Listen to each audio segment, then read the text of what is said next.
有人说，名女是最懂匹配机制的存在，所有人有仇报仇，有怨报怨，没仇没怨的就给你匹配个祖宗。还有人说，名女是金牌辅助，带着一个纯菜和3个演员打 buff 叠满的鬼杀队不输才怪。但我想说的是，别被这些调侃笑话蒙蔽了眼，名女的存在远远不只是一个搞匹配的工具人，她是无惨最信任的棋子，也是整个无限城的操控核心。今天为大家带来《鬼灭人物志》上弦之4，名女。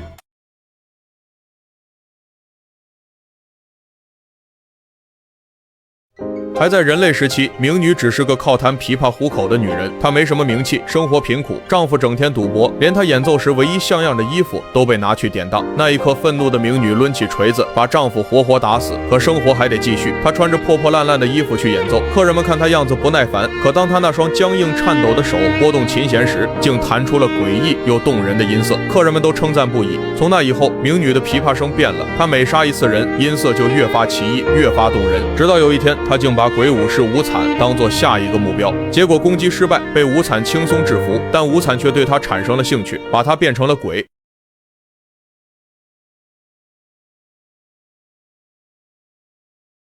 在那田蜘蛛山一战中，下弦之五类被水柱富冈义勇斩杀，无惨下令名女操控无限城，把剩下的下弦都召集过来。无惨对他们极度失望，除了下弦之一魇梦，其他人全部被杀。魇梦得到了赏识，获得了无惨的血。随后，名女亲手把魇梦送出无限城。时间来到上弦会议，在孤月之战中，继父太郎和舵姬双双战死，这是上弦鬼100年来首次折损。名女依照顺序把上弦们传送进无限城，最先出现的就是上弦之一黑死谋。无惨现身，把继父太郎和舵姬的死讯告知众上弦，语气冰冷。他对上弦们的表现同样不满。得知玉壶掌握的情报后，他立刻命令玉壶和半天狗前往刀匠村。名女执行命令，将2人送走。童魔想要跟去，名女冷漠拒绝，只把他送回自己的住处。刀匠村一役，玉壶与半天狗又双双败亡。但他们也得知了一个好消息，祢豆子竟在阳光下幸存。无惨非常激动，寻找了几百年的解药终于出现了，他要得到祢豆子的力量。名女这时被提拔为新的上弦之4，接替半天狗的位置。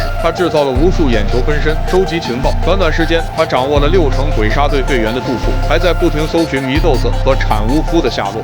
终于，他找到了产巫夫宅邸。无惨立刻赶往，却中了提前埋伏的炸药。重伤之下，他又遭遇朱氏与炎柱、悲鸣与刑明的伏击。鬼杀队全面包围无惨。危急之际，无惨命令名女打开无限城传送，瞬间，所有人都坠入了那片无尽的迷宫。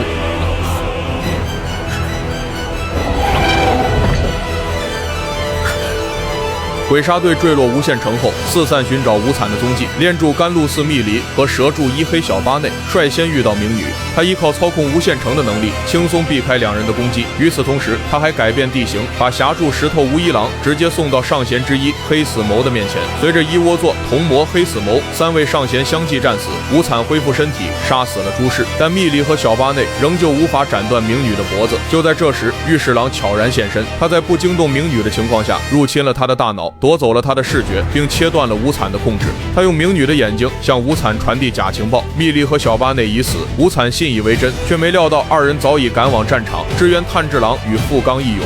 当密离和小八内突然现身时，无惨才意识到被骗，但一切已经太迟。御史郎操控名女，企图用他的力量把无惨轰落地面。无惨疯狂反抗，与御史郎争夺名女的大脑控制权，最终他摧毁了名女的大脑。随着他的死亡，无限城开始崩塌。御史郎在最后一刻用他残存的力量，将无惨和鬼杀队众人一并送回地面。接着就是最终的决战。